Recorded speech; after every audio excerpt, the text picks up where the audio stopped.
Ladies and gentlemen, boys and girls, and everybody else, this is John Paval with this week's Access Arts Live, a live stream report on upcoming orchestral and big stage and operatic live streams.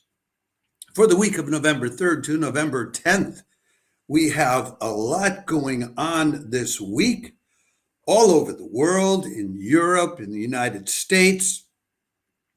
I can, to give you just a quick overview from,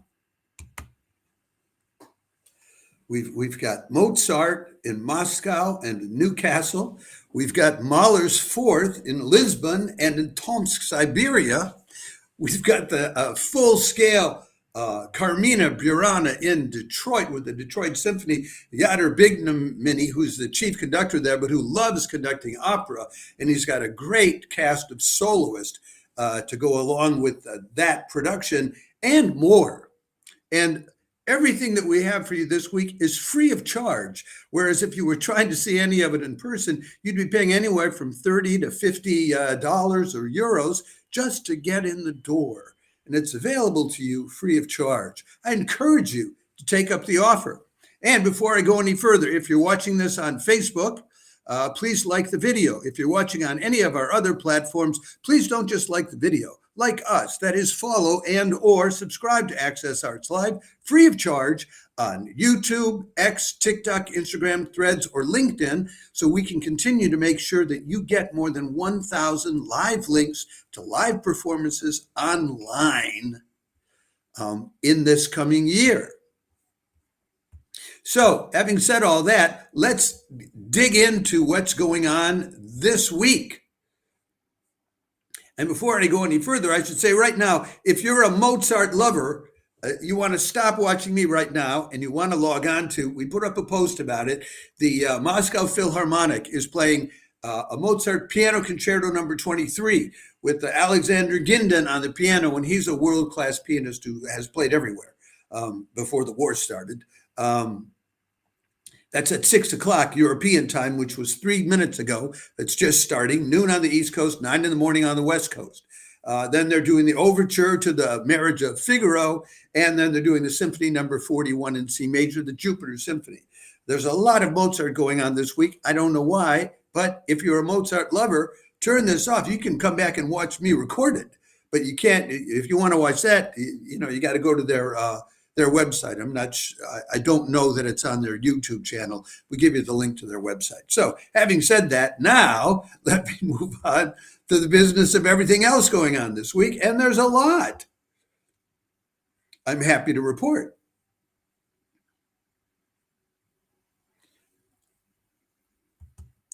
And here's the first one, which is going to be, I think, an exciting and fun concert. Wednesday, November 5th, Bournemouth Symphony host saxophone prodigy Jess Gillum in contemporary composer Danny Howard's saxophone concerto with Wagner's Forbidden Love Overture and Berlioz's Symphonie Fantastique on the program under the baton of Mark Wigglesworth. Wigglesworth, he's the top guy there. Anyway, that's at 8:30 in the evening European time, 2:30 on the East Coast, 11:30 in the morning on the West Coast. Wagner's Forbidden Love Overture, you probably don't know it because it was from a very early comic opera that he composed.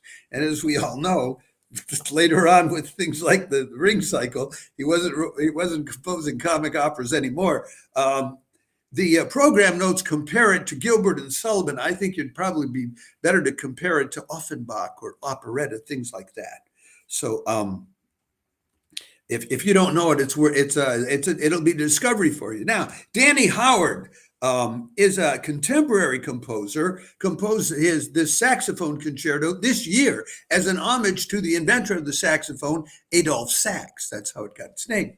And it's sort of like a tone poem in the sense that it's telling the story of Sax's life, different key moments in his life.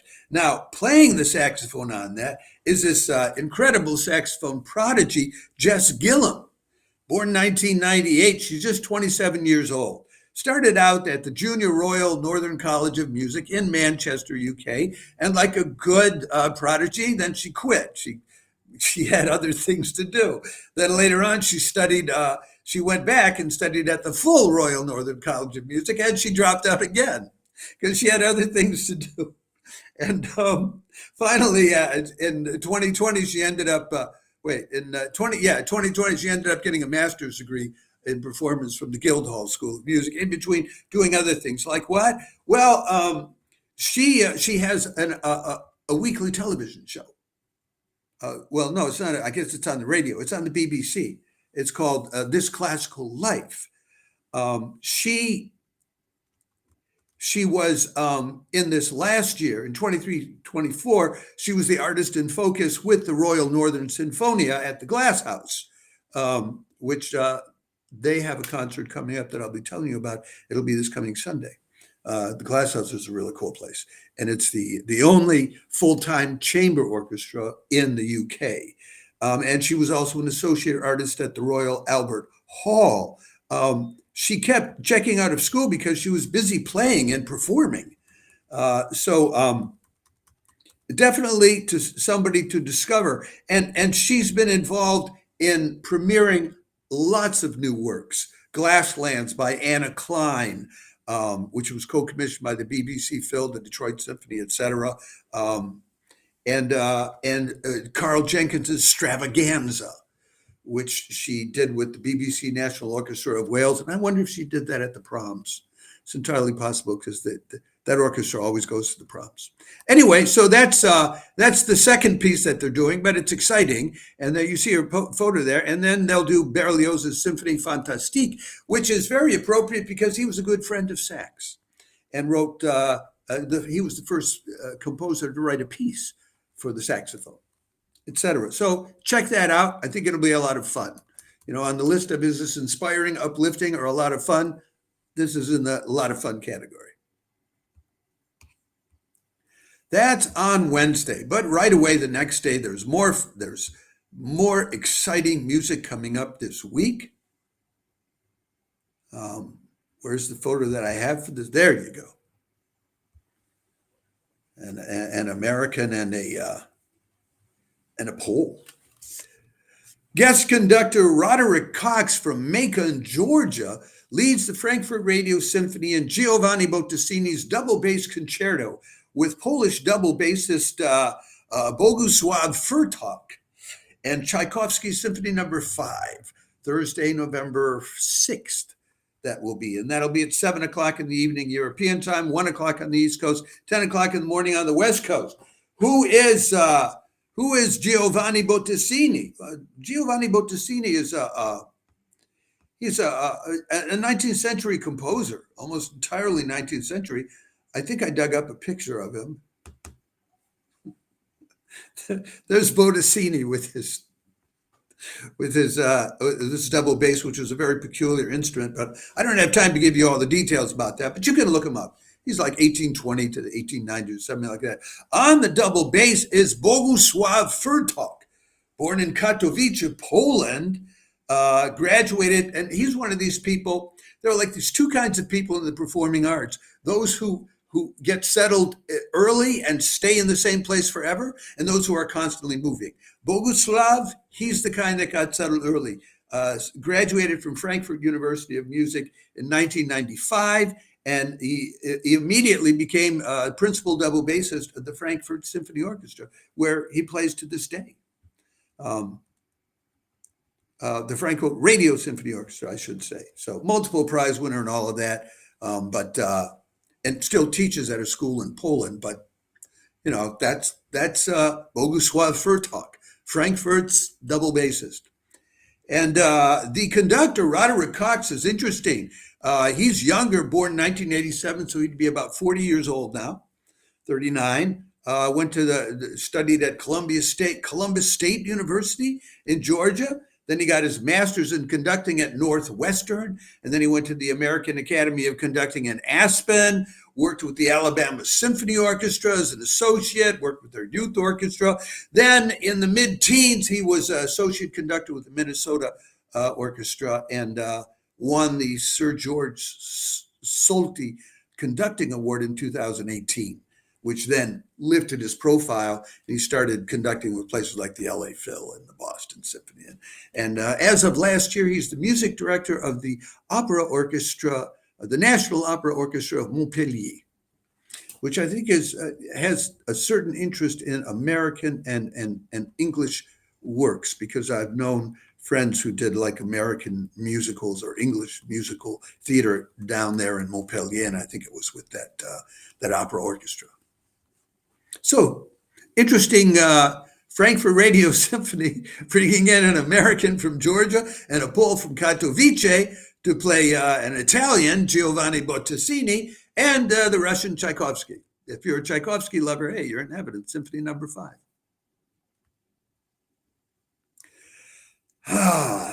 Next concert is on Friday, and it will be in Brazil.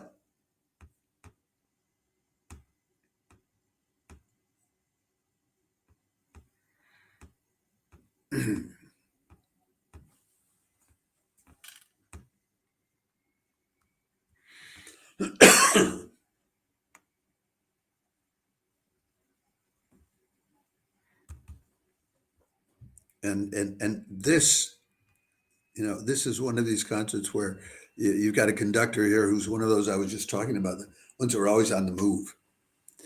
Friday, November 7th, the French are invading Brazil as French conductor Pierre Bleuse conducts the Sao Paulo Orchestra and French pianist Jean-Frédéric Neuberger in a concert of Scriabin's Poems of Fire and Ecstasy and Stravinsky's Revolutionary Rite of Spring.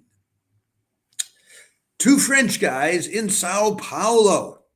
That's Scriabin Symphony number 5, Opus 60, Prometheus, the Poem of Fire, 1910, and his Symphony number 4, Opus 54, the Poem of Ecstasy, 1905.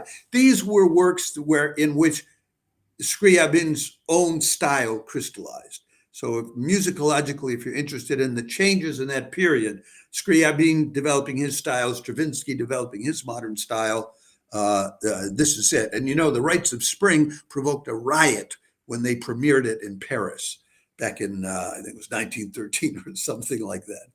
So, these were groundbreakers. Pierre Bleuse, he was live streaming just last Friday, October 31st, with the SWR Symphony and Sol Gabetta, that terrific cellist. They were doing pieces they did Lalo's cello concerto, but they did contemporary work by Francesca Veronelli, an Italian composer, and Berlioz. So, Neuberger, Jean-Frédéric Neuberger, he's French, but he's got a name that looks German. It's Neuberger. Anyway, he's born 1986, about 40 years old, studied at the Conservatoire National of Music and Dance in Paris, and teaches there since 2010. So he's one of those people where he studied, he ended up teaching, and he just stays there. But he's played with in San Francisco with the New York Phil, with the Israeli Phil, the Orchestra de Paris, etc., etc. So, but he really focuses on 20th century French composers, and especially music with electroacoustic devices. And he himself is also a composer, and I think the Louvre one day just had an entire weekend or festival of music by Neuberger. So, he's a hardcore composer, not just somebody who dabbles in it. Okay, we move on to another concert on Friday night in Europe, but again in a Portuguese-speaking country, Brazil and Portugal. And I think this is. I mean, I'm looking at the concerts this week, and they're just great. Friday, November 7th, the Gulbenkian Orchestra and conductor Hanna Lintu live stream Canadian pianist John Lisieski playing Mozart's Piano Concerto number 9. And, oh, by the way, they're also playing Mahler's 4th, with the delightful soprano chanteuse Faustine de Monez. That's the Hanna Lintu is the chief conductor at the Gulbenkian Orchestra. John Lisieski, he's a prodigy, born 1995, so he's about 30 years old. When he was like 13, they the Chopin people started inviting him to the Chopin in his Europe Festival, where he appeared in 2008 and 2009. He was a big hit. Then they published the recordings of that music, which made him a bigger hit. And then Deutsche Grammophon signed him to an exclusive contract almost immediately after. They're going to start out doing Alban Berg's Der Wein, and then they'll do Mozart's Piano Concerto No. 9 in E flat major, Köchel 271, the Jeune Homme Piano Concerto, played by a jeune homme. And then they'll take an intermission and do the Symphony No. 4 in G major. Now that ends up with a lovely with a lovely song, and the singer in it is Faustine de Monez, a French soprano who's she's the bee's knees over there in France, and she has worked together with Hanna Lintu in the past. They did a performance of Château de l'Âme, the Castle of the Soul, for the soprano, which was composed by Kaija Saariaho, that Finnish composer who became a Parisian. Just as I'm an American, I became a Parisian. We do that. You know, you live there a couple decades, you're a Parisian. Just like people move to New York, they're New Yorkers. You know, it doesn't matter where you come from. And it doesn't mean that to be Parisian doesn't mean you're French, and to be a New Yorker doesn't mean you're American. It means, you know, you're inhabitant in that city. Anyway, and that was then turned into that then appeared on a CD, which won the 2024 Gramophone Classical Music Award. I found out about it looking at Faustine de Monez's Facebook page, where she published a very heartfelt message, how moved she was to be a part of that that recording that was honored. So, but also, and that was in November of 2024 that won that award. But also in April of 2024, Faustine de Monez was singing with the Gulbenkian Orchestra in Lisbon, sharing the stage with Chen Rice, who Saturday night is singing with the Detroit Symphony Orchestra. I'm going to be telling you about that in a minute. Anyway, under the baton of Hanna Lintu. So twice they've worked together in the past. So they know each other. It's not just a coincidence. She's just not showing up there. No, Hanna Lintu wants her there because she's worked with her and likes her. So with John Lisieski, this prodigy, and Faustine de Monez, a favorite of Hanna Lintu, I think you can expect it'll be a lovely evening. Look forward to it.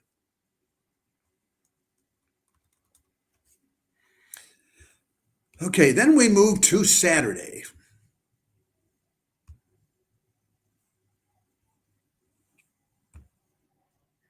And Saturday, we have a little lighter entertainment that I just want to tell you about briefly.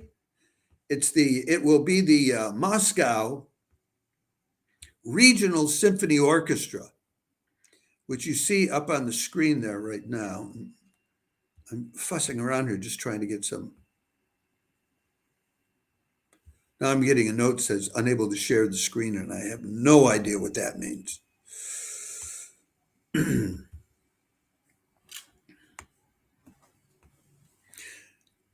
So,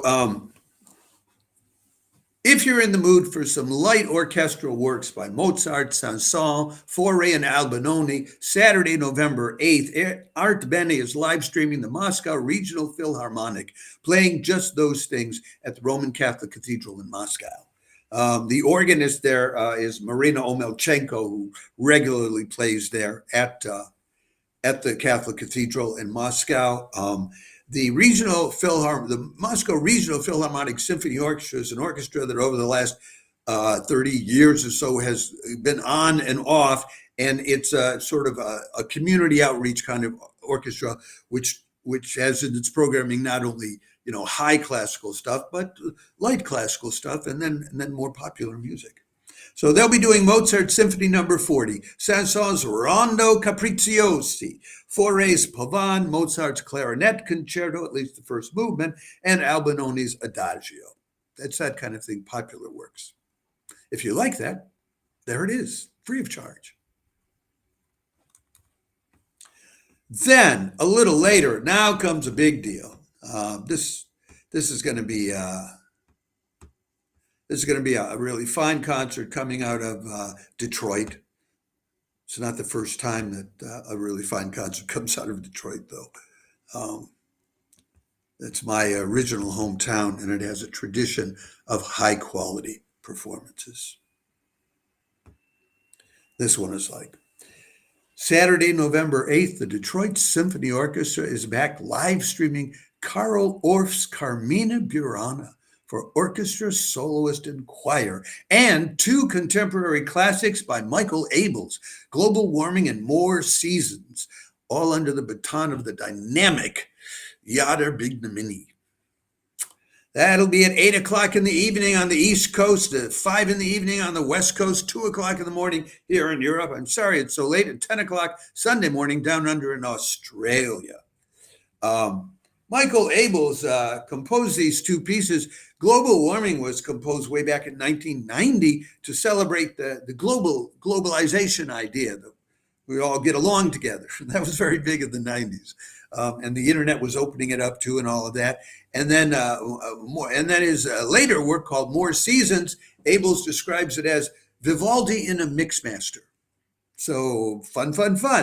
But then we get on to this massive Carmina Burana. And you got to know, listen, Yadar Bignamini loves conducting opera.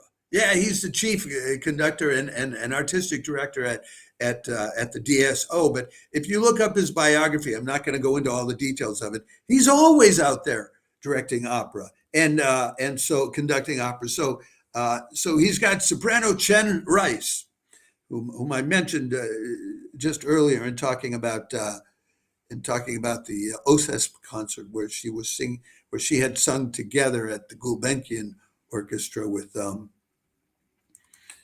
Faustine de Manez. Anyway, she's a top singer with, quote, a voice of silver brightness and clarity, according to Bach track. Born in Israel, started out with the Bavarian State Opera when Zubin Mehta was there, then became a resident artist at the Vienna State Opera. She sung at the Théâtre des Champs-Élysées, La Scala, the Deutsche Oper Berlin, etc., leading roles ranging from Pamina in The Magic Flute, Ilya in Idomeneo, the title role in Janacek's The Cunning Little Vixen, Gilda in Rigoletto, Sophia in Der Rosenkavalier, etc. Was artist in residence at the Rotterdam Phil last year, and her signature repertoire includes Mahler's second and fourth. Lots of recordings. She's got a recording coming out this year called Das Jüdische Wien, Jewish Vienna, with songs by Korngold Zemlinsky and Josephine Winter, I think with the Jewish Chamber Orchestra of Munich. And she teaches at Munich's Hochschule for Music and Theater as a guest professor. Then also is the Grammy-nominated countertenor, the American Reginald Mobley, who has his repertoire includes Baroque, classical, and modern singing. He sings with a lot of specialized ensembles like the Philharmonia Baroque Orchestra, Early Music Vancouver, the Nederlandse Bachvereniging, the Vienna Academy, the Monteverdi Choir, the Bach Oxford Soloist. He was touring Australia with the Bach Academy this last spring. He sang St. John's Passion with the Chamber Orchestra of Paris at the Saint-Denis Festival this past June. And he's got a solo CD out with Alpha Classics.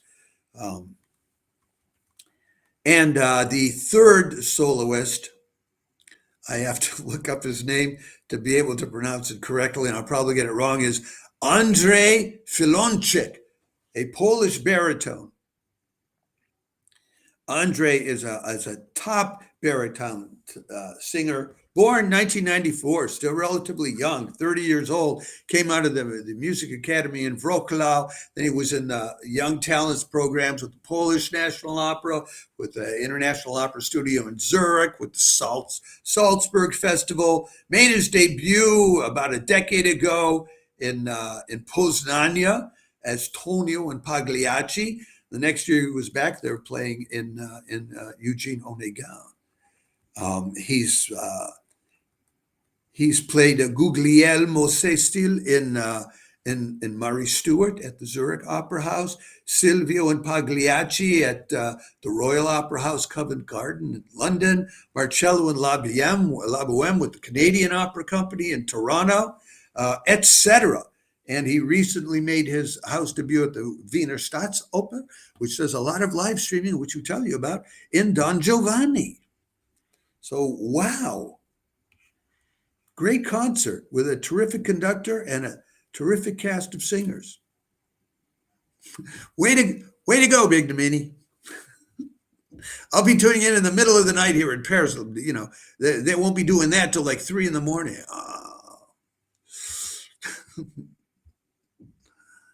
Okay, we move on. We got to move on. I need to wrap this up in under 30 minutes, and I'm coming up against it now. So just very quickly, for those of you who are Mahler lovers, Mahler fans, if you missed the Gulbenkian live stream of Mahler's Fourth on Friday, November 7th, you can hear it with Igor Berendeyev conducting the Tomsk Philharmonic on Sunday, November 9th at noon European time, 6 o'clock in the evening out in Siberia. That's Mahler Symphony number 4, and those are roughly the times. So show up or blow up if you're a Mahler lover. Why not listen to both of them and compare the two? If I really loved Mahler, that's what I'd do. And they're both free of charge. I mean, I'm just so amazed by how much you get for nothing. Okay, I think we have 2 more to tell you about. Yeah, maybe just 1 more. Oh, I'll be so happy if there's just 1 more and we'll be done within 30 minutes. Violinist conductor Maria Wojciechowska leads the Royal Northern Sinfonia in a very lively program. Prokofiev's First Symphony, Stravinsky's Pulcinella, a Mozart Symphony, and a Mozart Piano Concerto, with top German pianist Martin Helmken at the keyboards. That'll be live streamed from the Glass House there in Newcastle, 4 o'clock in the afternoon, Sunday in Europe, 10 o'clock in the morning on the East Coast, 7 o'clock on the West Coast, 1 o'clock at night, Sunday night, Australian Eastern Daylight Time. They start out with Prokofiev's Symphony number 1, the classical symphony, which actually was composed during the Revolution in 1917. I think he was in St. Petersburg. And then they'll do Mozart's Piano Concerto number 24, and then Mozart's Symphony number 35, the Hofner Symphony. There's all this fall, everybody's doing Mozart piano concertos and symphonies. I don't know why. It must be tied to something, some anniversary of Mozart's death or whatever. Or maybe just everybody fell in love with Mozart again all of a sudden. I don't know. Then they'll finish up with Stravinsky's Pulcinella Suite, which everybody is also playing all over the place this fall. So Mozart, Stravinsky, they're all over the place. It's live from the Glass House by the UK's only full-time chamber orchestra. And Maria Wojciechowska, that's WL with a line through it and then all the rest, way too many consonants. So the Poles have got to do something about that. Anyway, she's a resident violinist there with the Royal Northern Sinfonia, but she's also a soloist and a chamber musician elsewhere, newly appointed director and leader of the Chamber Orchestra of Europe, which is nothing to sneeze at. And she's at Wigmore Hall often, regularly. On the piano is Martin Helmken, and you see the photo of her. It's like, if you're putting this kind of stuff like Pulcinella in her hands, look out. Martin Helmken, he's last year was artist in residence with the Frankfurt Opera and Museum Orchestra, and he's played with lots of northern orchestras, the Danish National Symphony, the Norwegian Radio Symphony, the Birmingham Symphony Orchestra, the Dresden Phil, all up in the north, and done recitals at places like the Berlin Concerthus, the Rudolfinum in Prague, the Beethoven Fest Bonn, and he teaches at Kronberg Academy. So that's what the Royal Northern Sinfonietta has for you this Sunday. I'd tune in just to see if Maria Woskowska is going to be like she is in that photograph. Now, I want to mention one other thing to you. I don't have a photograph for it. It's for you, those of you who are opera enthusiasts. You have not one, but two opportunities to hear some opera this weekend, I believe, as best I can tell. This is coming out of the Moscow Phil, and I'm pretty sure these will be broadcast on their website. I'm giving you the links to them. Opera devotees, this week, the Moscow Philharmonic Society will broadcast concert versions of Verdi's Rigoletto, Thursday, November 6th, and Leon Calva's Pagliacci, Saturday, November 8th, with the Perm Opera and Ballet Theater Orchestra and soloist. I can't tell you much more about it, except it's those two operas, and and it will be free of charge, and it will be on that website. I don't know if they will also put it on their YouTube channel. I never know what's going on their YouTube channel and what isn't. Folks, that's what we have for you this week in the way of what I like to call big stage productions, orchestral works and operatic works. We have both this week. I hope that one, some, or any of these live streams uplifts you, inspires you, or just shows you a heck of a good time. And like I said, I think Jess Gillum playing the saxophone earlier this week with the Bournemouth Symphony is bound to be a good time. I think that Carmina Burana with the Detroit Symphony and Yadar Bignominian, those soloists, is just wow. Okay. So that's what we have for you for this week. I'll be checking out. I should be back in about an hour. We move things around to do the weekly organ recital live stream roundup today. And tomorrow, a little earlier than, or we'll see what time tomorrow. Tomorrow, I will be doing the weekly chamber music recital roundup. So ciao for now. I'll be back in an hour. Feel free to join me back then.